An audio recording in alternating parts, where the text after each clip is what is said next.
Partnership final account important chapters में से एक है। चैप्टर्स को स्टार्ट करने के लिए सबसे बहुत ज्यादा डिफिकल्टी ये आती है कि सम चालू कैसे करने का। सबसे पहले समझ के ले लो कि पार्टनरशिप फाइनल अकाउंट में करना क्या होता है।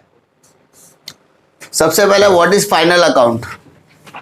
अगर हम लोग बात करेंगे फाइनल अकाउंट की, तो ये फाइनल अकाउंट का टॉपिक आपने 11th स्टैंडर्ड में पढ़ा होगा एज अ सोल ट्रेडर के पॉइंट ऑफ व्यू से। सोल ट्रेडर कौन होता है? एक ऐसा इंसान जो अकेला बिजनेस करता है। मतलब 11th स्टैंडर्ड में जो फाइनल अकाउंट आपने किया था उसमें सिर्फ एक ही बंदा होता था जो बिजनेस को कंट्रोल करता था, बिजनेस को ओन करता था, बिजनेस को मैनेज करता था। और ये अकेला बिजनेस करने के बाद, बिजनेस की एक्टिविटीज करने के बाद क्या बनाता था? फाइनल अकाउंट बनाता था। फाइनल अकाउंट किसी भी अकाउंटिंग प्रोसीजर का एंडिंग प्रोसेस होता है। एंडिंग मतलब खत्म। यहां पर क्या किया जाएगा, आप कोई भी ट्रांजैक्शन करोगे, उस ट्रांजैक्शन को जर्नल एंट्री में रिकॉर्ड करते थे। जर्नल एंट्री को लेजर में रिकॉर्ड किया जाएगा और लेजर को हम लोग ट्रायल बैलेंस में रिकॉर्ड करते थे और ट्रायल बैलेंस प्लस एडजस्टमेंट मिलाकर क्या बनता था? Final account. फाइनल अकाउंट बनाया क्यों जाता है? फाइनल अकाउंट एक इकलौता ऐसा प्रोसेस है जिसके बाद कोई भी अकाउंटिंग प्रोसीजर स्टार्ट ही नहीं होता। कंपनी क्या करती है? कंपनी या फाइनल अकाउंट का जो भी सोल ट्रेडर है या पार्टनरशिप फर्म है, वो क्या करता है? पूरे साल में अपने अपने लेवल पर जर्नल एंट्री पास करते हैं, है ना। अपने अपने लेवल पर क्या पास करते हैं? जर्नल एंट्री पास करते हैं। अब जर्नल एंट्री पास करने के बाद वो क्या करते हैं? हर एक अकाउंट का लेजर में कन्वर्ट करते हैं। किस में कन्वर्ट करते हैं? लेजर। लेजर पता होगा, date particular JF amount, date particular JF amount, debit credit. तो उसमें पोस्टिंग करने के बाद लेजर करते हैं। फिर हर महीने के आखिरी में या हर साल के आखिरी में उसको बैलेंस कैरी डाउन या बैलेंस ब्रॉट डाउन किया जाए। इसकी जो बैलेंसिंग फिगर आती है, उस बैलेंसिंग फिगर को हम कहां पर कन्वर्ट करते हैं? ट्रायल बैलेंस में। किसमें कन्वर्ट करते हैं? Trial balance. अब यहां पर कन्वर्ट करने के बाद यहां पर अकाउंटेंट को ऐसा लगता है, यार मैंने तो ट्रायल बैलेंस एडजस्ट तो कर दिया, ट्रायल बैलेंस मेरा टैली भी हो गया, लेकिन मैं कुछ चीजें भूल चुका हूं जिसको रिकॉर्ड करना चाहिए था। अगर उन चीजों को मैं वापस से रिकॉर्ड करने के लिए लेजर के अंदर चेंजेस करूंगा, तो लेजर के अंदर चेंजेस करते समय उसका टोटलिंग में प्रॉब्लम। टोटल चेंज हुआ तो क्लोजिंग बैलेंस चेंज हो जाएगा, क्लोजिंग बैलेंस चेंज हुआ तो ट्रायल बैलेंस चेंज हो जाएगा, ट्रायल बैलेंस चेंज हुआ तो मेरे को वो पूरा एफर्ट वापस से डालना पड़ेगा। तो कुछ चीजें भूल जाता है जिसको वो कहां पर लिखता है? एज ए एडिशनल इंफॉर्मेशन, जिसको हम लोग एडजस्टमेंट बोलते हैं। और जब वो फाइनल अकाउंट पास करेगा, जब वो फाइनल अकाउंट प्रिपेयर करता है, तो फाइनल अकाउंट के टाइम पे ट्रायल बैलेंस और एडजस्टमेंट दोनों की मदद से वो फाइनल अकाउंट प्रिपेयर करेगा। तो सबसे पहली चीज क्लियर करो कि एडजस्टमेंट होता क्या है। एडजस्टमेंट वो चीज होती है जो during the particular period of time accountant उसको रिकॉर्ड करना कहीं ना कहीं भूल जाता है, या ये चीजें उसको बाद में पता चलती है। तो वो सारी चीजों को ध्यान में रखने के लिए वो एज अ नोट बना के रखता है, जिसको हम लोग एडिशनल इंफॉर्मेशन बोलते हैं। चलो, फाइनल अकाउंट बनाने का तो समझ में आया। फाइनल अकाउंट में क्या क्या चीजें बनती है, तो फाइनल अकाउंट के अंदर अगर हम लोग बात करेंगे, अगर आपने सोल ट्रेडिंग की बात की थी 11th स्टैंडर्ड में, तो आपने फाइनल अकाउंट के अंदर ट्रेडिंग अकाउंट बनाया होगा, आपने प्रॉफिट एंड लॉस अकाउंट बनाया होगा, and last but not the least balance sheet बनाई होगी, है ना। ट्रेडिंग क्या होता है, प्रॉफिट एंड लॉस क्या होता है, बैलेंस शीट क्या होता है, सारी चीजें डिस्कस करेंगे। बस याद रखो, यहाँ पर हम लोग एज अ सोल ट्रेडर नहीं, हम लोग एज अ पार्टनरशिप बात करें, क्योंकि चैप्टर का नाम ही है पार्टनरशिप फाइनल अकाउंट। यानी यहाँ पर एक से ज्यादा पार्टनर्स है, एक से ज्यादा पार्टनर्स है। जब एक से ज्यादा पार्टनर्स होते हैं तो उनके कैपिटल को एडजस्ट भी करना होता है। फॉर दैट पर्पज यहाँ पर हम लोग एक एडिशनल वर्किंग नोट बनाते हैं, जिसको हम लोग नाम देंगे पार्टनर्स कैपिटल अकाउंट। कभी कभी कैपिटल की जगह पर करंट अकाउंट भी बोल सकता है, तो इसलिए हम लोग एक एडिशनल, यानी यहाँ पर हम लोग trading account, profit and loss account, capital account या बैलेंस शीट बनेगी। ठीक है, टोटल कितने अकाउंट बनेंगे? 4। पहला ट्रेडिंग, दूसरा पीएनएल, तीसरा कैपिटल या करंट, दोनों में से कोई एक। कब बनता है वो भी बताता हूं। और बैलेंस शीट। कैपिटल अकाउंट कब बनेगा? जब क्वेश्चन में कैपिटल अकाउंट दिया होगा। तो ऐसा कोई सब नहीं मिलेगा जिसमें कैपिटल ना हो। कैपिटल सब में होगा तो कैपिटल अकाउंट बनाना ही है।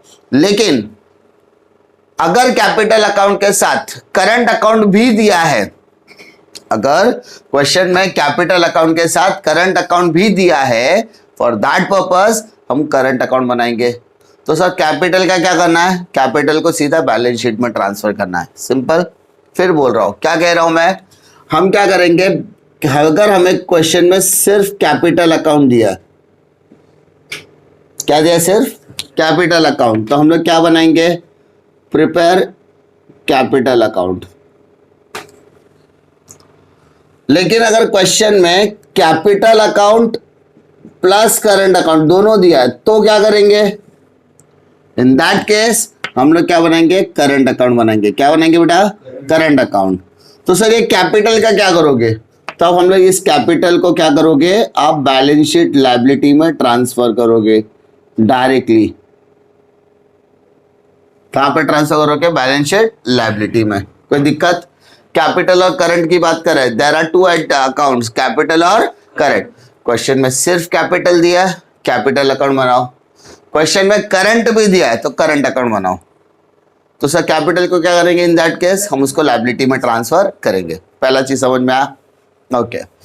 नाउ मूव टू नेक्स्ट वाला पार्ट। नेक्स्ट पार्ट में क्या है, ट्रेडिंग क्या होगा, प्रॉफिट एंड लॉस क्या होता है, एंड बैलेंस शीट क्या होती है, समझो। ट्रेडिंग अकाउंट, सबसे पहले चीज बताओ बेटा, अगर हम कोई भी बिजनेस स्टार्ट करते हैं तो किसी भी बिजनेस को अर्श से लेके फर्श तक और फर्श से लेके अर्श तक पहुंचाने में 3 इंपॉर्टेंट चीजों का काम होता है। पहला, कंपनी को बनाने के लिए 2 लोगों का सबसे ज्यादा इंपॉर्टेंट हाथ होता है। एक होता है फैक्ट्री और एक होता है ऑफिस। इस ऑफिस के अंदर बैठ के हम सारी चीजें कर सकते हैं, लेकिन आप उसमें सामान नहीं बना सकते। और जहां सामान बना सकते हैं वहां पे आप सामान बेच नहीं सकते। यानी there should be 2 separate places, है ना। कोई भी कंपनी के अंदर, फैक्ट्री के अंदर अगर आप कुछ भी सामान बना रहे हो तो वही सामान से वही उसी जगह पर खड़े होके आप उस सामान को बेचोगे, ऐसा पॉसिबल शायद ही है।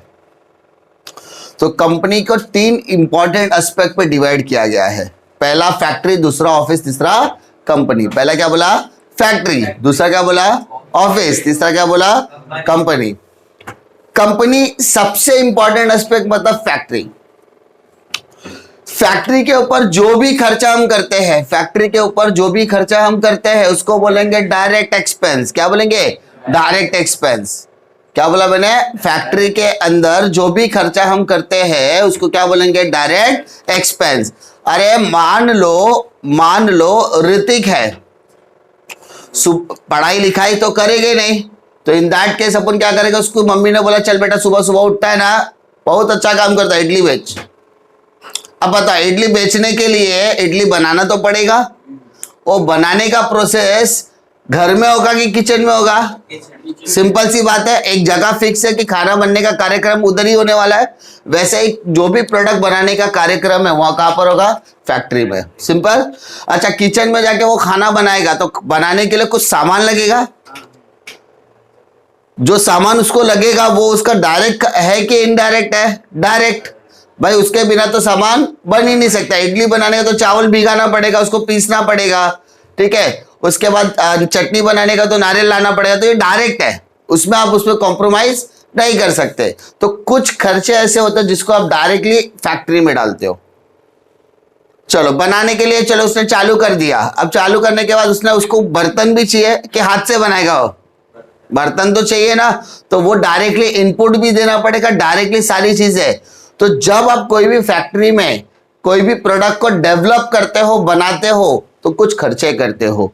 उस खर्चे को हम लोग क्या बोलेंगे, डायरेक्ट एक्सपेंस। क्या बोलेंगे, और आपने जो सामान बनाया उसको आप बेचोगे तो उससे आपको क्या मिलेगा, पैसा, उसको क्या बोलेंगे, इनकम। क्या बोलेंगे, यानी फैक्ट्री के अंदर आप क्या रिकॉर्ड करते हो बेटा, डायरेक्ट एक्सपेंस और डायरेक्ट इनकम। और फैक्ट्री के डायरेक्ट एक्सपेंस और डायरेक्ट इनकम को बनाने के लिए आपको बनाना पड़ेगा ट्रेडिंग अकाउंट। कौन सा अकाउंट बेटा? और ये ट्रेडिंग अकाउंट आपको बताएगा कि आपको फैक्ट्री में प्रॉफिट हुआ या आपको लॉस हुआ। यानी ट्रेडिंग अकाउंट बनाया जाता है to ascertain, to find out gross profit और ग्रॉस लॉस। वापस कह रहा हूं, फैक्ट्री के अंदर के सारे डायरेक्ट और डायरेक्ट इनकम को रिकॉर्ड करने के लिए, direct expense and direct income को रिकॉर्ड करने के लिए हम क्या बनाते हैं? Trading account. और ट्रेडिंग अकाउंट का मेन मकसद क्या होता है? To ascertain profit and loss. क्या निकालना? Profit and loss. बट इस प्रॉफिट और लॉस को हम लोग क्या बोलेंगे? Gross profit, gross loss. कोई दिक्कत? अब आते हैं, बात करते हैं हम लोग ऑफिस की। अब यहां पे जब मैं ऑफिस कहता हूं तो ये नहीं कि सिर्फ ऑफिस में बैठ के हम लोगों को रोटियां तोड़नी है। ऑफिस के कुछ खर्चे भी होते हैं। अगर सामान फैक्ट्री बना के दे रहा है तो उसको बेचने के लिए कोई तो चाहिए। अगर रेस्टोरेंट की बात करो तो रेस्टोरेंट में किचन में खाना बनता है, सब कुछ उधर होता है, लेकिन बेचा तो काउंटर से ही जाता है। तो उसको हम लोग क्या बोलते हैं? ऑफिस वाला पार्ट। मान लो ऑफिस वाला पार्ट है, तो वो ऑफिस के लिए आपको कुछ तो खर्चे करने पड़ेंगे। माल बेचने के लिए आपको कुछ खर्चे करने पड़ेंगे। तो यहां पर जब ऑफिस की बात करता हूं, इसका मतलब साथ ही साथ मैं सेलिंग एक्सपेंस की भी बात कर रहा हूं। इसका मतलब इसके साथ साथ मैं फाइनेंशियल एक्सपेंसेस की भी बात कर रहा हूं। तो ऑफिस ये सारी चीजों को एक साथ हैंडल करता है। और इस सारे एक्सपेंसेस को हम लोग कहते हैं इनडायरेक्ट एक्सपेंस। क्या बोलते बेटा? मतलब कहीं ना कहीं प्रोडक्ट से रिलेटेड नहीं है, लेकिन बिना इसके प्रोडक्ट बनेगा भी नहीं। समझा? अगर मान लो एक एग्जांपल के तौर पे अगर मैं मानूं, आप घर में इडली बनाते हो, आप घर में बैठ के बेचना चाहते हो, आजू बाजू वाले को कैसे पता चलेगा कि आप बेच रहे हो?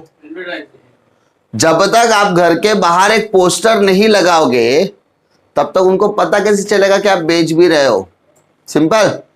आप बाहर जाकर जब तक लोगों को बोलोगे नहीं, फोन करके बोलोगे नहीं, व्हाट्सएप पे मैसेज नहीं डालोगे, इंस्टा पे मैसेज नहीं डालोगे, फेसबुक पे स्टोरी नहीं डालोगे, इंस्टा पे स्टोरी नहीं तब तक लोगों को कैसे पता चलेगा कि भैया आपने एक छोटा सा वेंचर चालू किया है, इडली बेचने का, वड़ा बेचने का, सुबह का नाश्ता बेचने का। तो किसी भी बिजनेस आप बना तो रहे हो, जब अगर आपने पब्लिसिटी ही नहीं किया, आपने कुछ खर्चा ही नहीं किया, तो आपका बिजनेस चलने वाला नहीं है। तो उस खर्चे को क्या कहा जाता है? Indirect expense. क्या कहा जाता है? Indirect expense. तो इनडायरेक्ट एक्सपेंस और इनकम को रिकॉर्ड करने के लिए हम लोग क्या बनाते हैं बेटा? Profit and loss. और ये प्रॉफिट एंड लॉस हमको बताता है कि हमें क्या मिला है? प्रॉफिट मिला या लॉस। तो नेट प्रॉफिट मिला या नेट लॉस मिला। कोई दिक्कत? अब फैक्ट्री अपना काम तो पहले करेगा, इडली बनाने का काम कर दिया, अब बेचने का काम ऑफिस का है, सेलिंग का है, डिस्ट्रीब्यूशन करने का काम, वही सबको तो देख ले भाई। लेकिन ये दोनों के आपसी कोऑर्डिनेशन से क्या बनता है? ये दोनों के आपसी कोऑर्डिनेशन से बनती है कंपनी। और कंपनी ये नहीं बोलेगी कि भाई मेरा कुछ खर्चा है, कंपनी बोलती है मैंने खर्चा मेरे लेवल पर कम कर दिया है, अब मुझे सिर्फ क्या करना है? मेरी प्रॉपर्टीज बनानी है। कंपनी सिर्फ दो ही चीजों पे फोकस करता है, एक तो असेट, दूसरी लायबिलिटीज। तो कंपनी यहां पर अपने असेट्स एंड अपने लायबिलिटीज की बात करेगी, इसीलिए इसको हम लोग बैलेंस शीट बनाते हैं। क्या बनाते हैं बेटा? Balance sheet. ये बैलेंस शीट हमेशा टैली होनी चाहिए।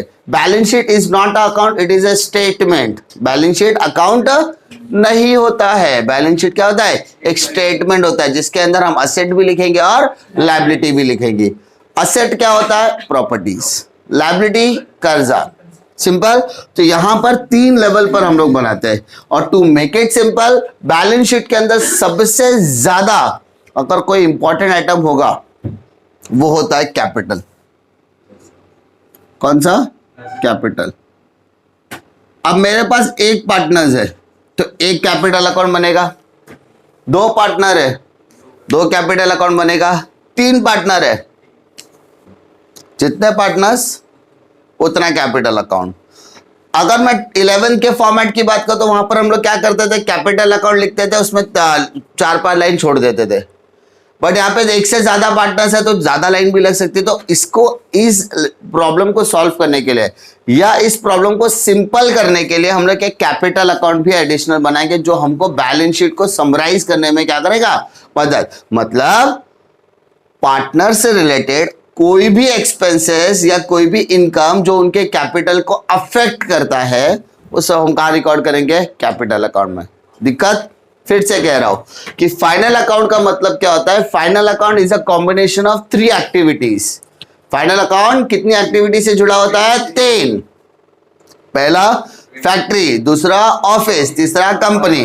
फैक्ट्री के एक्सपेंसेस को रिकॉर्ड करना है, फैक्ट्री के इनकम को रिकॉर्ड करना है। वो सारी एक्टिविटी को क्या बोलते हैं? डायरेक्ट एक्सपेंस, डायरेक्ट इनकम, जिसको ट्रेडिंग अकाउंट में डालेंगे। ट्रेडिंग अकाउंट हमको बताएगा कि आपको ग्रॉस प्रॉफिट हुआ है कि gross loss. Now come to indirect expense, यानी ऑफिस वाला पार्ट, सेलिंग वाला पार्ट, फाइनेंशियल एक्सपेंसेस वाला पार्ट, सारी चीजें ऑफिस हैंडल करेगा। वो क्या कहता है कि जितने भी इनडायरेक्ट एक्सपेंस है, जितने भी इनडायरेक्ट इनकम है, उसको हम लोग क्या रिकॉर्ड करेंगे? Profit and loss. और वो हमें क्या ला कर देगा? Net profit, net loss. And third, company कहती है हमको सिर्फ किसके ऊपर कॉन्सेंट्रेट करना है? हमारे गुडविल, हमारे मेंटेनेंस के ऊपर, हमारे बिजनेस को मेंटेन करने के लिए। तो बिजनेस को मेंटेन करने के लिए असेट्स और लायबिलिटी दोनों को बैलेंस करना है।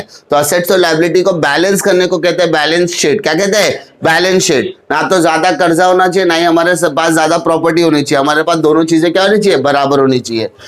उसको बोलता है बैलेंस शीट। बैलेंस शीट के अंदर असेट्स एंड लायबिलिटी, और इसके लिए हमको इसको सिंप्लीफाइड करने के लिए हम लोग क्या बनेंगे? एक कैपिटल अकाउंट बनेंगे। That's it. डिफिकल्टी इसमें? चलो स्टार्ट करते हैं पहला ट्रेडिंग अकाउंट से। Trading account.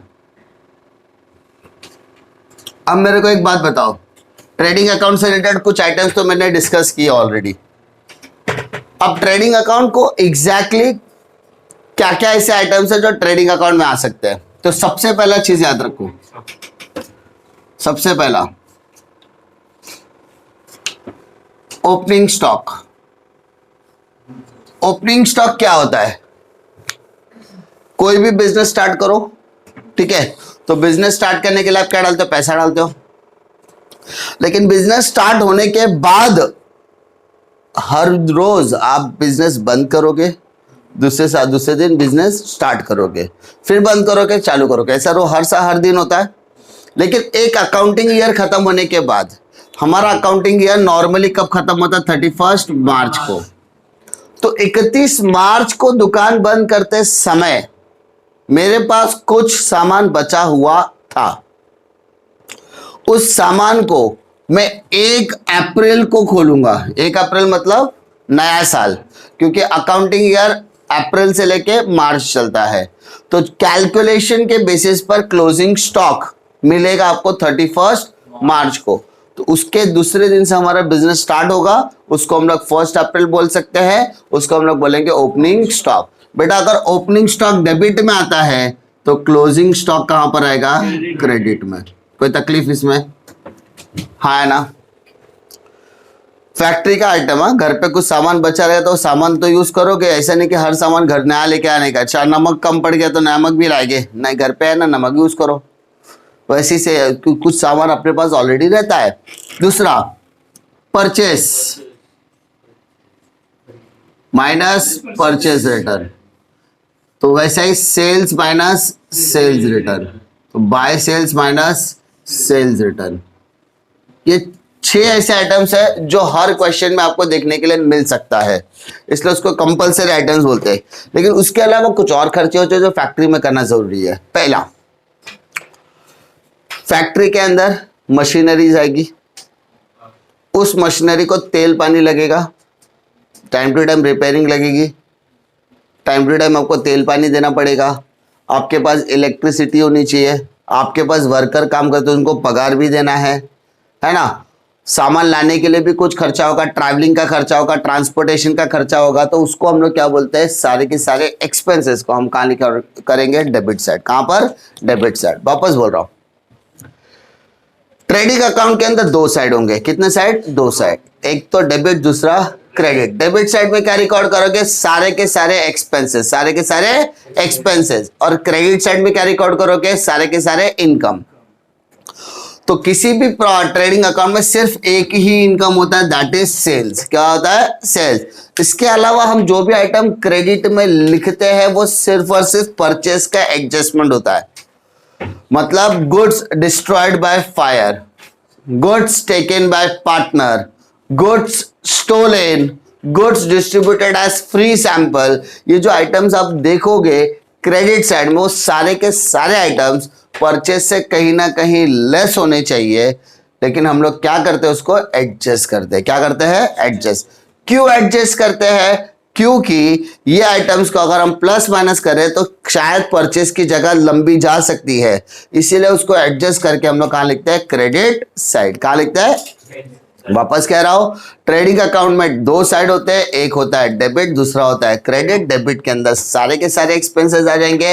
एक्सपेंस के अंदर क्या क्या आइटम्स आते हैं? Opening stock, purchase minus purchase return, wages, है ना। उसके बाद प्रोडक्टिव वेजेस। प्रोडक्टिव वेजेस का मतलब क्या होता है? प्रोडक्शन में लगने वाला वेजेस। वेजेस मतलब लेबर, है ना। वड़ा पाव, इडली और वड़ा बेचने के लिए टाइम पे देखोगे तो कोई ना कोई वड़ा बनाते रहता है, तो वो प्रोडक्टिव वेजेस है। काम चालू है, लगातार खर्चा, लेबर लगेगा ही लगेगा, प्रोडक्टिव वेजेस। फिर फैक्ट्री के अंदर ऑयल लगेगा, गैस लगेगा, वाटर लगेगा, इलेक्ट्रिसिटी लगेगी, उसका रेंट लगेगा। वर्कर काम कर रहा है, मैनेजर काम कर, तो works manager salary, factory manager salary लगेगी। सामान लाने के लिए कुछ खर्चा क्या रहेगा, जिसको हम कस्टम ड्यूटी बोल सकते हैं, ऑक्ट्रॉय ड्यूटी बोल सकते हैं, कैरिज इनवर्ड बोल सकते हैं, तो वो खर्चे करने पड़ेंगे। You can not ignore that particular amount. तो वो सारी चीज रिकॉर्ड करनी है आपको कहां पर? डेबिट साइड में। कहां पर रिकॉर्ड करनी है? Credit, debit side. क्रेडिट में क्या आएगा? Goods related item. कौन से आइटम्स? गुड्स। अब गुड्स रिलेटेड आइटम्स की जब हम लोग बात करते हैं तो उसमें क्या क्या हो सकता है? हमारा गुड्स स्टोल हो सकता है। स्टोल मतलब चोरी हो जाना। गुड्स में आग लग सकती है, तो लगी। गुड्स कोई विड्रॉ करके लेके जा सकता है। विड्रॉ मतलब पार्टनर ने विड्रॉ करके लेकर गया। अच्छा मेरे को एक बात बताइए, सारी चीजें अगर जा रही है, गुड्स जल गया, खाक हो गया, बर्बाद हो गया, तो गुड्स रखोगे या लेके जाओगे? फेंकना पड़ेगा ना। गुड्स चोरी हो गया तो फैक्ट्री में माल आ रहा है कि जा रहा है? जा रहा है। गुड्स जल गया, माल जाएगा। गुड्स विड्रॉ करके लाए तो भी माल जाएगा। तो माल आता है तो डेबिट साइड, जाता है तो क्रेडिट साइड। बट जाने के लिए यहाँ पर जो गुड्स से रिलेटेड आइटम्स है वो सारे के सारे आइटम्स हम लोग वहां पर क्या कर रहे हैं? क्रेडिट में एडजस्ट करते हैं। अंडरस्टूड? ये सारा चीज करने के बाद आपको क्या मिलेगा? ग्रॉस प्रॉफिट मिलेगा, या तो क्या मिलेगा? Gross loss. क्या किसी सम में दोनों मिल सकता है? नहीं, या तो प्रॉफिट या तो लॉस। क्या किसी सम में दोनों नहीं मिल सकता है? क्या ऐसा कोई सम होगा जिसके अंदर ना तो ग्रॉस प्रॉफिट है ना ही ग्रॉस लॉस है? इसका मतलब ट्रेडिंग अकाउंट टैली हो रहा है। शायद ही ऐसा कोई एक्टिविटी होगा जहां पर यह इक्वल होगा, otherwise there should be a possibility of profit and loss. चलो ना, प्रॉफिट एंड लॉस। तो प्रॉफिट एंड लॉस की शुरुआत ही प्रॉफिट या लॉस से होती है। पिछले अकाउंट का ग्रॉस प्रॉफिट पहले ट्रांसफर करने का, पिछले अकाउंट का ग्रॉस लॉस ट्रांसफर, दोनों में से कोई एक आएगा, दोनों साथ में आता नहीं है। अब प्रॉफिट एंड लॉस के अंदर मैंने आपको कुछ बताया था कि कितने आइटम्स रिकॉर्ड करोगे? 3 तरीके के आइटम्स। पहला कौन सा आइटम्स? ऑफिस के। चलो, ऑफिस के क्या क्या खर्चे हो सकते हैं? ऑफिस की सैलरी, ऑफिस के लोग काम करते हैं उनकी सैलरी, ऑफिस का रेंट पे करना होता है ना। ऑफिस के अंदर घुसोगे तो आपको कंप्यूटर मिलेगा। कंप्यूटर आपका असेट है, लेकिन उसका डेप्रिसिएशन ऑफिस में आएगा। आप ऑफिस में बैठोगे, एसी चालू रहेगा, तो एसी आपके लिए असेट है, लेकिन उसका डेप्रिसिएशन आपको ऑफिस में डालना पड़ेगा। आप जिस डेस्क के ऊपर बैठ रहे हो वो आपका पर्सनल कंप्यूटर है ना। वो कंप्यूटर तो हम लोग के लिए असेट है, लेकिन उसका डेप्रिसिएशन आपको चार्ज करना पड़ेगा, कंपनी। आप जिस डेस्क के ऊपर बैठ रहे हो वहां पर फाइल होगी, पेन होगी, पेंसिल होगी, रबड़ होगी, शार्पनर होगी, वो क्या स्टेशनरीज है। स्टेशनरी भी कहां पर आएगा? ऑफिस के खर्चे में आएगा। कहां आएगा? ऑफिस के खर्चे में। आप जो जैसे एंटर करते हो, आपके पास पियून आता है, आपको चाय पिलाता है, शाम को चाय पिलाता है, कुछ खर्चा कंपनी आपके ऊपर करती है एज ए जनरल एक्सपेंसेस, वो भी कहां पर आएगा? ऑफिस में आएगा। कहां पर आएगा? ऑफिस के अंदर आएगा। सिंपल। कुछ खर्चे होते हैं जो सेलिंग से जुड़े होते हैं। सेलिंग मतलब माल बेचने से। डेमोन्स्ट्रेशन चार्जेस, सर आपको प्रोडक्ट कैसा लगेगा, एक काम करो, आप एक हफ्ता इस्तेमाल करो फिर विश्वास करो। तो प्रोडक्ट को क्या क्या डेमोन्स्ट्रेट करके दिया। हमने एडवर्टाइजमेंट करा है, हमने ब्रांड, शाहरुख खान को बुलाया हमारे ब्रांड को प्रमोट करने के लिए, ब्रांड एम्बेसडर बना दिया, उसका भी पैसा पे कर रहे हैं, एडवर्टाइजमेंट करा रहे, हैवी एडवर्टाइजमेंट करा रहे, पोस्टर छपा रहे, ब्राउचर छपा रहे। तो ये सारे 4 चीजें हम लोग क्यों करते हैं? सेलिंग करने के लिए।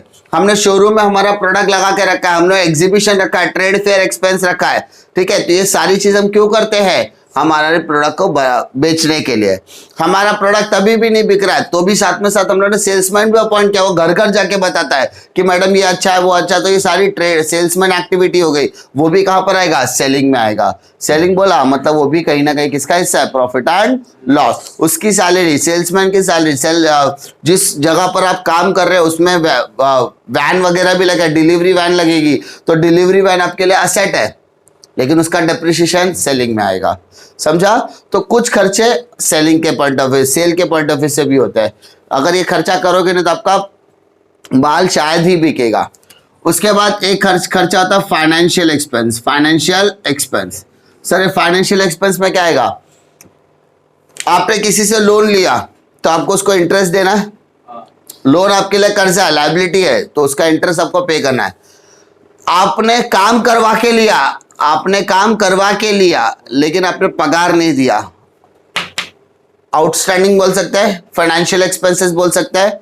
तो ये सारी चीजें फाइनेंशियल, बैंक चार्जेस हो गया, कौन से चार्जेस, बैंक चार्जेस, तो ये बैंक चार्जेस वगैरह कहां पर आएगा, फाइनेंशियल एक्सपेंस। सारी चीजें रिकॉर्ड करने के बाद आपका प्रॉफिट और लॉस कहीं ना कहीं सारे एक्सपेंसेस से रिकॉर्ड होगा, जिसमें ऑफिस के भी खर्चे आएंगे, सेलिंग के भी खर्चे आएंगे और फाइनेंशियल एक्सपेंसेस भी आने वाले हैं। क्रेडिट साइड में जाओगे तो आपको यहां पर कुछ इनकम्स देखने के लिए मिलेंगे। क्या देखने के लिए मिलेंगे, इनकम। इनकम में क्या आएगा, interest, commission, dividend, commission received, interest received, dividend received, उसके अलावा और बाकी के आइटम्स भी आएंगे। तो ये सारी चीज एडजस्ट करने के बाद आपको मिलेगा नेट प्रॉफिट या नेट लॉस। अच्छा, net profit and net loss, लेकिन यहाँ पे net profit and net loss सारी चीजें एडजस्ट, क्या दोनों साथ में मिलेगा, नहीं, दोनों में से कोई एक। नेट प्रॉफिट 2 लोगों में बटेगा, 3 लोगों में बटेगा, डिपेंड ऑन क्वेश्चन कि कितने पार्टनर्स अपने को दिए गए हैं। तो मान लो प्रॉफिट आया, ये नेट प्रॉफिट कहां जाएगा, बैलेंस शीट में जाएगा, कहां पर, लायबिलिटी में। लेकिन हम लोग कौन सा अकाउंट बनाएंगे बेटा, कैपिटल। कौन सा अकाउंट बनाएंगे, कैपिटल। कैपिटल अकाउंट क्या कहता है, कैपिटल अकाउंट क्या कहता है, कैपिटल अकाउंट कहता है कि मेरा जो बैलेंसेस है वो कहां पर डालो आप, क्रेडिट साइड। क्यों ऐसा क्रेडिट में, क्योंकि कैपिटल हमेशा कौन सा अकाउंट होता है, लायबिलिटी। कैपिटल कहां आता है, लायबिलिटी साइड आता है, इसलिए उसका ओपनिंग बैलेंस क्या होगा, क्रेडिट साइड। कहां पर आएगा, credit side. Simple. C for capital, C for credit, C for capital, C for credit, C for capital, C for credit. D for drawing, D for debit, D for drawing, D for debit, D for drawing, D for debit. Simple. तो capital account का जो credit वाला part होगा, capital account का जो credit का हिस्सा होगा वो सिर्फ और सिर्फ कैपिटल से जुड़ा है। किससे जुड़ा है, कैपिटल। और कैपिटल अकाउंट का जो डेबिट वाला पार्ट है वो किससे जुड़ा होगा बेटा, ड्राइंग। कैपिटल अकाउंट के 2 हिस्से, एक डेबिट दूसरा क्रेडिट। डेबिट वाला जो पार्ट होगा वो ड्राइंग से जुड़ा हुआ है, क्रेडिट वाला पार्ट आपका कैपिटल से जुड़ा हुआ है। अगर आप इंटरेस्ट ऑन ड्राइंग की बात करो, इंटरेस्ट ऑन ड्राइंग की, तो कहां पर आएगा, डेबिट में। कहां पर आएगा, डेबिट। लेकिन अगर आप उसी की जगह पर इंटरेस्ट ऑन कैपिटल की बात करोगे तो कहां पर आएगा बेटा, क्रेडिट। कैपिटल, आपने सैलरी दिया, आपने एक कमीशन दिया, आपने इंटरेस्ट दिया, किसको, पार्टनर को, तो वो सब कहां पर आएगा, क्रेडिट साइड। आपने सैलरी पे किया, आपने कमीशन पे किया, आपने इंटरेस्ट दिया पार्टनर को, तो सब कहां आएगा, क्रेडिट। सारी चीजें एडजस्ट करने के बाद आपको यहां पर मिलेगा बैलेंस कैरिड डाउन। अच्छा, दोनों जगह मिल सकता है क्या, नहीं, दोनों में से कोई एक। 2 पार्टनर है, एक का डेबिट एक का क्रेडिट में आ सकता है, ऐसा नहीं कि दोनों का डेबिट में आएगा, पॉसिबल है। सारी चीज करने के बाद बैलेंस शीट बनाओगे, बैलेंस शीट के अंदर सारे एसेट्स और सारी लायबिलिटीज आ जाएगी, सारे एसेट्स और सारी लायबिलिटीज आ जाएगी। अब सारे एसेट्स में कौन कौन से एसेट्स आ सकते हैं, ध्यान से सुनना, कौन कौन से एसेट्स आ सकते हैं। बैलेंस शीट के अंदर हम लोग सबसे पहला आइटम लिखेंगे कैपिटल। कौन सा, कैपिटल। मानो कैपिटल में ए और बी आ गया। दूसरा आइटम होता है outsider liability, insider liability. Insider liability मतलब कंपनी के कुछ खुद की लायबिलिटीज होती है। इनसाइडर मतलब पार्टनर ने लोन दिया, पार्टनर ने क्या दिया, लोन, तो वो बैलेंस शीट का लायबिलिटी वाला हिस्सा। बाहर गए, बाहर से आप कर्जा उठा के लेकर आए, बैंक लोन, क्या बोलेंगे, बैंक लोन। आपका जो सप्लायर था, सप्लायर मतलब जो आपको माल सप्लाई करता है हर रोज, उसका भी पैसा बाकी रखा है, तो सप्लायर को हम लोग यहाँ पर क्या कहते हैं, क्रेडिटर। क्या बोलते हैं बेटा, क्रेडिटर। जिनसे पैसा आना होता है उसको हम डेटर बोलते हैं, तो जिनको पैसा देना होता है उसको हम लोग क्या बोलते हैं, क्रेडिटर। आप जिस लाइट बिल वगैरह को इस्तेमाल कर रहे हो उसका बिल पे करना है, यानी आपको कुछ खर्चे भी पे करने हैं, बिल्स पेबल। आपका सप्लायर तो वो रोज बिल दे के जाता है, लेकिन आपने उसको कभी पेमेंट नहीं दिया, तो उसका बिल का पैसा देना है ना, उसको क्या बोलेंगे, बिल्स पेबल। क्या बोलेंगे, बिल्स पेबल। तो कुछ ऐसे खर्च लाइबिलिटीज है जिसको आपको पे करना है, लाइबिलिटी हैज टू बी पे, लाइबिलिटी हैज टू बी पे। बदले में आपके पास कुछ असेट्स हो गए, वो असेट्स में पहले tangible asset, intangible asset, land and building, plant and machinery, investment होगा, आपका फर्नीचर होगा, आपका मोटर वैन होगा। तो ये सारी चीजें आपको देखने दिखती है कि नहीं दिखती है, दिखती है। उसके अलावा कुछ ऐसे एसेट्स होंगे जो आपको नहीं भी दिखते हैं, जैसे गुडविल, जैसे पेटेंट, जैसे आपका कॉपीराइट, फिर कंप्यूटर सॉफ्टवेयर। ये सारी चीजें आपको दिखती नहीं, लेकिन वो कंपनी के लिए क्या होते हैं, असेट होती है। एप्लीकेशन, मोबाइल में जो एप्लीकेशन है वो आपके लिए क्या है, आपके लिए असेट का काम है। उसके अलावा आपका कोई कस्टमर होगा, कस्टमर से पैसा लेना है, उसको हम लोग क्या बोलेंगे, डेटर्स। कस्टमर से पैसा लेना तो उसको बोलेंगे बिल्स रिसीवेबल। हमारे पास कुछ स्टॉक पड़ा होगा, हमारे पास कुछ कैश पड़ा होगा, हमारे पास कुछ बैंक बैलेंस बढ़ा होगा, ये सारी चीजें हम लोग क्या करेंगे, प्लस माइनस करके। और ये बैलेंस शीट हमेशा क्या होनी चाहिए, हमेशा बेटा टैली होनी चाहिए। बैलेंस शीट हमेशा क्या होनी चाहिए, टैली। जब आप ट्रेडिंग अकाउंट बनाओगे तो ट्रेडिंग अकाउंट के डेबिट और क्रेडिट होता है, पीएनएल अकाउंट का डेबिट और क्रेडिट होता है, कैपिटल अकाउंट का डेबिट और क्रेडिट होता है, लेकिन बैलेंस शीट का डेबिट और क्रेडिट नहीं होता। बैलेंस शीट का डेबिट और क्रेडिट नहीं होता, पहला चीज याद रखो। जब हम ट्रेडिंग अकाउंट बनाते हैं तो वहां पर लिखते हैं फॉर द ईयर एंडेड। क्या लिखते हैं, फॉर द ईयर एंडेड। जब हम प्रॉफिट और लॉस लगाते हैं वहां पर भी लिखते हैं फॉर द ईयर एंडेड लिखते हैं, लेकिन जब हम बैलेंस शीट बनाते हैं वहां पर लिखते हैं एज ऑन लिखते हैं। क्या लिखते हैं, एज ऑन। दो चीजें फर्क बता दिया, बेसिक चीजें की फर्क है, ठीक है। तो ये सारा चीज करने के बाद जब आपकी बैलेंस शीट टैली हो जाती है तो कहीं ना कहीं आपके मन में एक रिवोल्यूशनरी आता है कि भाई ये भाई क्या हो गया मेरी जिंदगी की, मेरा बैलेंस शीट टैली हो गया। कॉमर्स वालों की खुशी का ठिकाना कब नहीं रहता, जब उसका बैलेंस शीट टैली हो जाता है। ऐसा लगता है जिंदगी बदल गई, जज्बात बदल दिए टैली होने के बाद। ये बेसिक चीज है, ये बेसिक है। मतलब बैलेंस शीट टैली कब होगा, जब एटलीस्ट आपको पोस्टिंग आएगी। पोस्टिंग आने के बाद आपके मन में थोड़ा सा कस आएगा, चल थोड़ा और पढ़ लेते, थोड़ा और कर लेते। तो क्या होगा, एक सम में प्रॉब्लम आएगा, 2 में आएगा, 3 में आएगा, ज्यादातर 4 या 5 में आएगा। लेकिन अब अगर 5 सम क्रॉस करके छठे सम पे होगा तो कहीं ना कहीं आपकी डिफिकल्टी लेवल थोड़ी सी कम होती जाएगी। क्यों, क्योंकि आपने 5 सम में वो चीज कर ली है। हाँ, लेकिन अगर आपने पहले सम में क्लोजिंग स्टॉक के 2 इफेक्ट देखे तो वो अगर आप पूरे लाइफ में अगर 5 लाख सम करोगे तो क्लोजिंग स्टॉक का इफेक्ट चेंज होने वाला नहीं है, effect will be the same. अगर एडजस्टमेंट में कोई एडजस्टमेंट आपने डिस्कस किया तो वो एडजस्टमेंट वापस कभी आएगा तो सेम एडजस्टमेंट आपको याद रहना चाहिए कि कैसे करना है। तो वो पहला 5 सम में डिफिकल्टी आ सकती है, 6 सम में डिफिकल्टी आ सकती है, लेकिन जैसे जैसे आप करते जाओगे एक सम में डिफिकल्टी लेवल कम होती जाएगी। एटलीस्ट 5 एडजस्टमेंट में से 3 एडजस्टमेंट कर पाओगे, 4 एडजस्टमेंट कर पाओगे। एक टाइम का सारी पोस्टिंग आती है, एडजस्टमेंट में डिफिकल्टी आती है, तो एडजस्टमेंट में भी 2 या 3 एडजस्टमेंट ऐसे मिले जिसको आप आसानी से कर सकते हो। 2 में डिफिकल्टी है, ठीक है। तो डिफिकल्टी लेवल कब कम होगा, जब ज्यादा प्रैक्टिस होगी, ठीक है। तो फिलहाल ट्रेडिंग पैनल, बैलेंस शीट का फॉर्मेट वगैरह सब कुछ आपके टेक्स्ट बुक में दिया गया है, ठीक है। अगर आप देखोगे पेज नंबर 16 में, पेज नंबर 16 अगर आपके सामने है तो आप देख सकते हो वहां पे ट्रेडिंग अकाउंट का फॉर्मेट दिया हुआ है। पेज नंबर 17 पर आपको प्रॉफिट एंड लॉस का फॉर्मेट दिया हुआ है और पेज नंबर 18 पर बैलेंस शीट का फॉर्मेट दिया हुआ है, ठीक है। ये सारी balance sheet of trading account PNL सबकी बैलेंस शीट का फॉर्मेट को देख के इसके कुछ ऐसे आइटम्स है जो आपको सबसे ज्यादा फोकस करने की जरूरत है। अगर सम करने की बात करो तो आपके कुछ आइटम्स कंपलसरी में जाते हैं। पहला, ट्रेडिंग अकाउंट बोलोगे तो opening stock, closing stock. Opening stock is on debit side, closing stock is on credit side. Purchase minus purchase return, sales minus sales return, 6 item. Profit और लॉस में आओगे तो मैं 4 आइटम का चुकड़ी बताता हूं। प्रॉफिट और लॉस में जाओगे तो प्रॉफिट और लॉस के अंदर आप लिखोगे बैड डेब्ट्स। ये बैड डेट्स आपका टी से रिलेटेड, टी मतलब ट्रायल बैलेंस, किससे रिलेटेड रहेगा? ट्रायल बैलेंस, ठीक है, trial balance. Add new bad debts, ठीक है। अब मेरे को एक चीज बताता, बैड डेट्स होता क्या पहले वो समझ के ले लो। आपका जो कस्टमर है वो आपके लिए भगवान है। कस्टमर आपके लिए क्या है? भगवान है। भगवान कहाँ आते हैं? एसेट में आते हैं, समझा? कस्टमर है, पैसा नहीं देगा तो भाई क्या करेगा?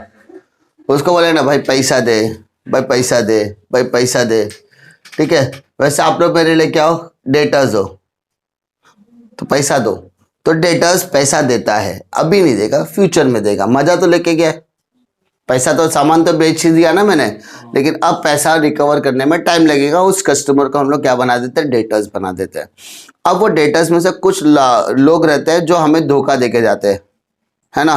फिर हम लोग भी गाना गाते हैं, बड़ा पछताओगे। तो जो पैसा लेकर भाग जाते हैं ना, वो भाग जाने वाले प्रोसेस को हम लोग क्या कहते हैं? आरडीडी और बैड डेब्ट्स। तो भागने वाले में 2 कंडीशन, एक को पकड़ लेते हैं, एक को नहीं पकड़ पाते। जिसको पकड़ लिया वो बोलेगा भाई मैं तो बर्बाद हो चुका हूं, I am not ready to pay the amount, I am not able to make the payment, मैं नहीं दे सकता पैसा। वो अपने आप को इंसॉल्वेंट डिक्लेयर करता है, बर्बाद डिक्लेयर करता है। अब जो करना है कर लो, नहीं दे सकता तो नहीं दे सकता, सीधी सी बात है। उसने हाथ ऊपर कर दिया कि मेरे पास पैसा है ही नहीं। तो इन दैट केस जो पैसा हमारा डूब जाता है, उस पैसे को हम लोग क्या कहते हैं? New bad debts. पिछले साल 2 लोगों ने पैसा डुबाया, इस साल 1 लोगों ने पैसा, तो टोटल कितने हो गए? 3 हो गए। तो वैसा बोलेंगे, समझा? कैलकुलेशन कर रहा था, जब तक कैलकुलेशन के टाइम पे पता चला 3 लोगों ने पैसा डुबा दिया था, तो वो बैड डेट्स हो गया। लेकिन फाइनल अकाउंट बनाने के टाइम पर पता चला कि यार यहाँ पर 2 लोग और पैसा डुबा चुके हैं, तो इसका मतलब क्या होगा? वो न्यू बैड डेट्स होगा। क्या हो गया? New bad debt. उसी के जैसा न्यू आरडीडी क्या होता है? New RDD, reserve for doubtful debts. Reserve for doubtful debts देख के लगता है कि पैसा डुबा के जाएंगे, रिजर्व फॉर डाउटफुल डेब्ट्स, ठीक है। रिजर्व फॉर डाउटफुल डेब्ट्स हो सकता है, पॉसिबिलिटी है। तो हर कस्टमर का, जो भी कस्टमर होता है उसमें एक आध ऐसा कस्टमर मिलेगा या ऐसा कोई कस्टमर रहेगा जो पैसा डुबा के जाएगा, तो उसको बोलते हैं न्यू आरडीडी। क्या बोलते हैं? New RDD. तो सर न्यू आया इसका, तो ओल्ड भी आएगा। तो ओल्ड वाला पार्ट कहां पर आ जाएगा? आपका क्रेडिट साइड आ जाएगा। कहां पर आ जाएगा बेटा? Old RDD.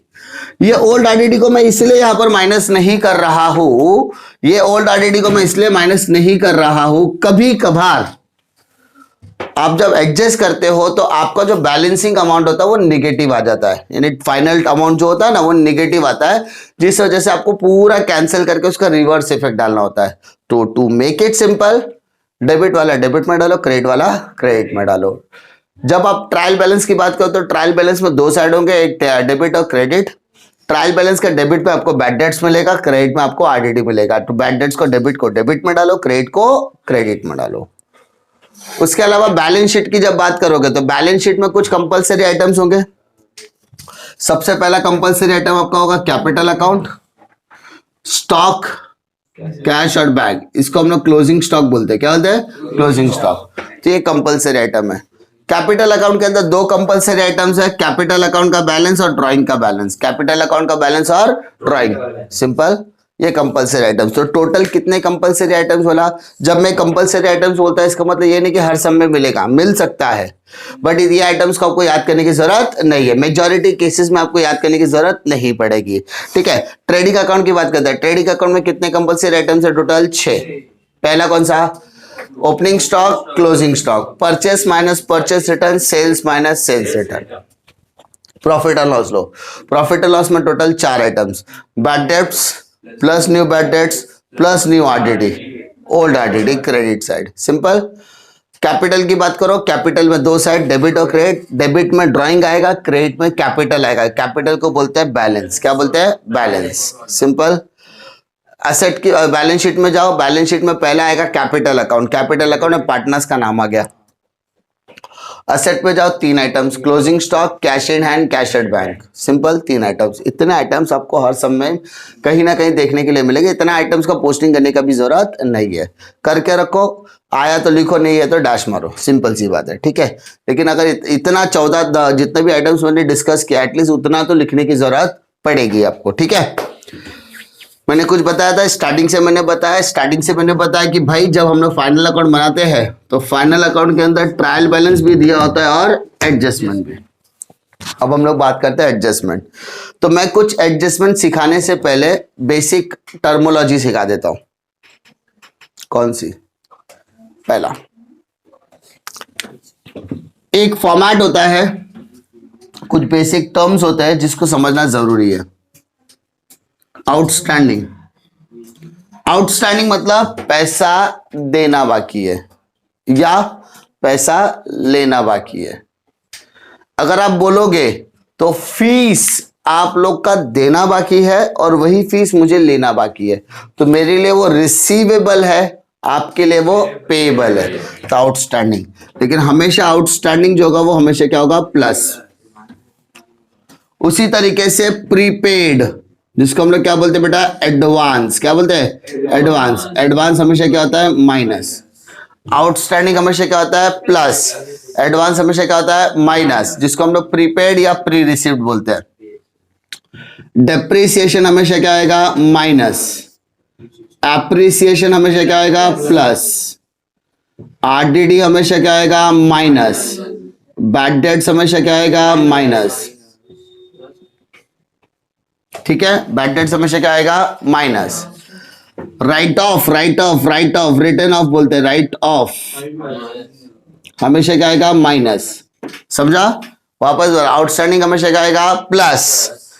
प्रीपेड, जिसको हम लोग एडवांस बोलते हैं, वो हमेशा क्या आएगा? Minus. Depreciation, appreciation plus, RDD minus, bad debts minus, right of minus. कहीं पर भी आपको इंटरेस्ट कैलकुलेट करने बोला, इंटरेस्ट, तो इंटरेस्ट हमेशा क्या होता है? प्लस। इंटरेस्ट हमेशा क्या होगा? प्लस। इंटरेस्ट हमेशा क्या होगा? प्लस होगा। सिंपल चीज, बेसिक्स, इतनी चीजें पे ध्यान रखना। अगर क्वेश्चन में कहीं पर इंक्लूड दिया, एडजस्टमेंट अगर पढ़ते समय आपने क्या बोला? इंक्लूड और एक्सक्लूड्स, ऐसा 2 दिया रहता है, तो इंक्लूड बोलेगा तो माइनस करने का, एक्सक्लूड बोला तो क्या करने का? प्लस। इंक्लूड बोला तो क्या करने का? माइनस। एक्सक्लूड बोला तो क्या करने का? प्लस। जैसे बोलेगा मोटी power include deposit of power meter, तो इंक्लूड बोला तो अपन क्या करेंगे? एक्सक्लूड, माइनस करेंगे। इंक्लूड बोला तो अपन क्या करेंगे? एक्सक्लूड। इंक्लूड बोला तो अपन क्या करेंगे? Exclude. Bill receivable dishonour, include the bills, तो बिल रिसीवेबल अगर डिसऑनर होगा, बिल रिसीवेबल में इंक्लूड है, इंक्लूड है तो अपन क्या करेंगे? एक्सक्लूड, माइनस करेंगे। और अगर वो एक्सक्लूड है तो हम लोग क्या करेंगे? इंक्लूड। That's it. उल्टा करते, इंक्लूड है तो क्या करने का? एक्सक्लूड, और एक्सक्लूड है तो हम लोग क्या करेंगे? इंक्लूड। That's it. डिफिकल्टी वापस बोल रहा हूं, ये बेसिक ऐसी चीज है जिसको आपको थोड़ा सा ध्यान देना पड़ेगा। जब आप लोग इतनी चीजें याद रखते हो तो आपको यहां पर एक फॉर्मेट बोलते हैं ना, डेबिट और क्रेडिट का एक सिंपल सा फॉर्मेट देता हो, वो 90% जहां पर प्लस माइनस की बात आती है वहां पर वो चीजें आपके अप्लाई होने वाली है। उसको हम लोग लाइफलाइन बोलते हैं। Asset liability, debit credit, asset liability, debit credit, minus plus, plus minus, minus plus, plus minus. इसको देखने का कैसे? अगर अगर अगर अगर असेट में जैसे डेप्रिसिएशन की बात करते हो तो मैंने क्या बताया? डेप्रिसिएशन हमेशा क्या आएगा? डेप्रिसिएशन हमेशा क्या आएगा? माइनस। तो डेप्रिसिएशन असेट में से क्या करोगे? माइनस। असेट में से क्या करोगे? माइनस। तो उसका सेकंड इफेक्ट आएगा। तो असेट में से अगर आप माइनस करते हो, असेट में से अगर आप माइनस करते हो, असेट में से अगर आप माइनस करते हो, तो ये माइनस का सेकंड इफेक्ट आएगा डेबिट साइड। कहां पर आएगा? Debit side. लायबिलिटी में कोई भी चीज अगर आप प्लस करते हो, लायबिलिटी में अगर आप कोई भी चीज प्लस करते हो, लायबिलिटी में अगर कोई भी चीज प्लस करते हो तो सेकंड इफेक्ट आएगा डेबिट में। कहां पे आएगा? डेबिट। सेम क्रेडिट की बात करते हैं। असेट को अगर असेट में मैंने प्लस किया, असेट पे मैंने प्लस किया तो सेकंड इफेक्ट कहां आएगा? क्रेडिट। लायबिलिटी में अगर मैंने माइनस किया, लायबिलिटी में अगर मैंने माइनस किया तो सेकंड इफेक्ट कहाँ आएगा? क्रेडिट। ज्यादातर कौन सा डेबिट कौन सा क्रेडिट? पीएनएल के डेबिट और पीएनएल के क्रेडिट में ही आता है। Outstanding wages, outstanding wages, wages outstanding है तो वेजेस में ऐड करोगे कि लेस करोगे? ऐड। तो वेजेस डेबिट में आता है कि क्रेडिट में आता है? डेबिट। तो डेबिट में आपने क्या किया? ऐड किया। डेबिट में आपने क्या किया? ऐड। डेबिट में आपने किया ऐड, तो सेकंड इफेक्ट कहाँ आएगा? लायबिलिटी में। कहां पे आएगा? लायबिलिटी। तो सेकंड इफेक्ट लायबिलिटी में लिखने का, outstanding wages. Prepaid insurance, prepaid insurance, prepaid plus या माइनस? माइनस, तो माइनस कर दो। इंश्योरेंस डेबिट में आता तो डेबिट में आपने क्या किया? माइनस। डेबिट में आपने क्या किया? माइनस। डेबिट में आपने क्या किया? माइनस। डेबिट में आपने किया माइनस, तो सेकंड इफेक्ट आएगा असेट में। कहां पर आएगा? असेट। यानी उस तरीके से, यानी अगर जहां पर प्लस माइनस के पार्ट्स आ जाते हैं वहां पर आपको ये चार्ट ज्यादा से ज्यादा तरीकों में इस्तेमाल करने को मिलेगा। ठीक है, यहां पर इस चार्ट की खासियत यही है कि आपको कम से कम टाइम में ज्यादा एडजस्टमेंट आप लोग आराम से कर सकते हो। ठीक है, तो इसके लिए क्या करने का? सबसे पहले आप लोग फॉर्मेट करने का। फॉर्मेट में आपको कौन कौन से आइटम्स है एटलीस्ट उसको डेली कम से कम it will take only 5 minutes, 5 minute. आपका फॉर्मेट एक बार रिवाइज करने के बाद कभी भी फाइनल अकाउंट को कोई भी सम करने के लिए अगर आप बैठ रहे हो और you are not expert in final account तो क्या करो, या जो इसको आता है नहीं आता डजेंट मैटर, कोई भी चैप्टर का रिवीजन करने से पहले, बैठने से पहले, करने से पहले एक बार उसका फॉर्मेट देख लेने का, तब जाके आपको उसको थोड़ा सा करने में आसानी होगी। ठीक है, कोई डिफिकल्टी इसमें? पक्का? श्योर? अब बताता हूं फाइनल अकाउंट सॉल्व कैसे करने का। चलो डिस्कस तो कर लिया ना पूरा चीज, फाइनल अकाउंट होता क्या है, फाइनल अकाउंट में क्या आएगा, फाइनल अकाउंट में डेबिट आएगा, फाइनल अकाउंट के अंदर क्रेडिट आएगा, सारी चीजें हमने डिस्कस कर ली। फाइनल अकाउंट सॉल्व कैसे करना है ध्यान से देखो। फाइनल अकाउंट सॉल्व करने के लिए सबसे पहला चीज क्वेश्चन रीड करो और रीड करते करते मार्किंग करो। क्वेश्चन रीड करते करते क्या करने का? मार्किंग करने का। क्वेश्चन रीड करते करते मार्किंग करने का। क्वेश्चन पढ़ो, पढ़ते पढ़ते आपको लगता है ओपनिंग स्टॉक टीडी में जाएगा, ट्रेडिंग अकाउंट डेबिट में, परचेज ट्रेडिंग अकाउंट डेबिट में, सेल्स ट्रेडिंग अकाउंट क्रेडिट में जाएगा, office rent profit and loss debit में जाएगा, salary profit and loss debit में जाएगा, वेजेस ट्रेडिंग अकाउंट डेबिट में जाएगा, insurance profit and loss debit में जाएगा, advertisement profit and loss debit में जाएगा, लैंड एंड बिल्डिंग असेट में जाएगा, प्लांट एंड मशीनरी असेट में जाएगा, cash in hand asset, cash at bank asset. तो जो आइटम्स आपको लगता है वो सारे आइटम्स आप लोग पढ़ोगे, पढ़ते पढ़ते आपने क्या किया? उसकी मार्किंग किया। हो सकता है आपको पूरे क्वेश्चन में 30 एडजस्टमेंट 30 आइटम है, उस 30 आइटम में से आपको 10 ही आइटम्स अभी पता है, चलेगा, बाकी के 20 पता करो। जैसे जैसे आप सम करोगे वैसे वैसे आइटम्स की मात्रा बढ़ती जाएगी और आपको धीरे धीरे नंबर्स ऑफ आइटम्स, यानी एक टाइम आएगा कि पूरी की पूरी ट्रायल बैलेंस के आइटम्स आपने पोस्टिंग कर लिए। स्टार्ट 0 से ही होता है, नहीं आता है, चलेगा। 0 से स्टार्ट हुआ, 0 से स्टार्ट होने के बाद आपको 30 आइटम्स आ गए, बहुत बड़ी बात है, तो चालू तो करो। लेकिन मैंने जो 14 आइटम्स आपको कंपल्सरी डिस्कस किया वो 14 आइटम्स आ गए तो आपको टेंशन लेने की जरूरत नहीं। आपको अनडाउटेडली कम से कम उस समय 7 या 8 ऐसे आइटम्स मिलेंगे जो आपको पता ही है, यानी आपका पोजीशन फिलहाल क्या है? अच्छा है। क्वेश्चन रीड करने का, उसके बाद एडजस्टमेंट रीड करने का। एडजस्टमेंट क्या करने का? रीड। और रीड करने के बाद ठीक है, उस पर जो जो आइटम्स के ऊपर एडजस्टमेंट आए, क्लोजिंग स्टॉक के ऊपर टिक मार्क करने की जरूरत नहीं है। आउटस्टैंडिंग वेजेस, प्रीपेड, सुना ना, outstanding wages, outstanding salary, outstanding insurance, prepaid insurance वगैरह बोला रहेगा। तो जो आइटम्स के ऊपर प्लस या माइनस डिस्कस किया हमने, ठीक है, ये जो आइटम्स हम लोगों ने डिस्कस किया वो सारे आइटम्स के ऊपर क्या करने का? Tick mark. क्या करने का? Tick mark. तो उन आइटम्स के ऊपर टिक कर देने का। अब नेक्स्ट स्टेप आपका आएगा पोस्टिंग। क्या आएगा? पोस्टिंग। किसका? सबसे पहले पोस्टिंग करने का ट्रायल बैलेंस का, सबसे पहले पोस्टिंग करने का। अब ट्रायल बैलेंस से पोस्टिंग करते समय जिस पर टिक मार्क है उसको आप कौन से कॉलम में लिखोगे? इनर कॉलम में। कहां लिखोगे? इनर। और जिसके ऊपर टिक मार्क नहीं है, विदाउट टिक मार्क है वो, ठीक है, उसको आप कहां पर लिखोगे? आउटर कॉलम में। कहां लिखोगे? आउटर कॉलम में। जिसके ऊपर टिक मार्क है उसको कहाँ लिखोगे, इनर कॉलम में। जिसके ऊपर टिक मार्क नहीं है उसको कहाँ लिखोगे, आउटर कॉलम में। उसके बाद पोस्टिंग पूरा कर दो, जहां पे जो जो आपने टिक मार्क किया रहेगा वो टिक मार्क के हिसाब से आपने पोस्टिंग किया करना है, सारे के सारे आइटम्स की पोस्टिंग करनी है। उसके बाद एडजस्टमेंट करोगे। अब adjustment having how many effect, 2 और 3, 2। एडजस्टमेंट के कम से कम कितने इफेक्ट होते हैं, 2। अगर मैं डेबिट क्रेडिट की बात करूं तो भी मैंने 2 इफेक्ट बताए कि पोस्टिंग करते समय अगर कोई भी चीज प्लस होता तो उसका सेकंड इफेक्ट एसेट और लायबिलिटी में देखने के लिए मिलेगा। तो यानी एडजस्टमेंट करना है। एडजस्टमेंट के मिनिमम मिनिमम मिनिमम मिनिमम कितने इफेक्ट, 2 इफेक्ट, ठीक है। Maximum maximum 3 effect. तो मैक्सिमम 3 इफेक्ट वाला एक ही एडजस्टमेंट फिलहाल देखने के लिए मिलता है, 2 इफेक्ट।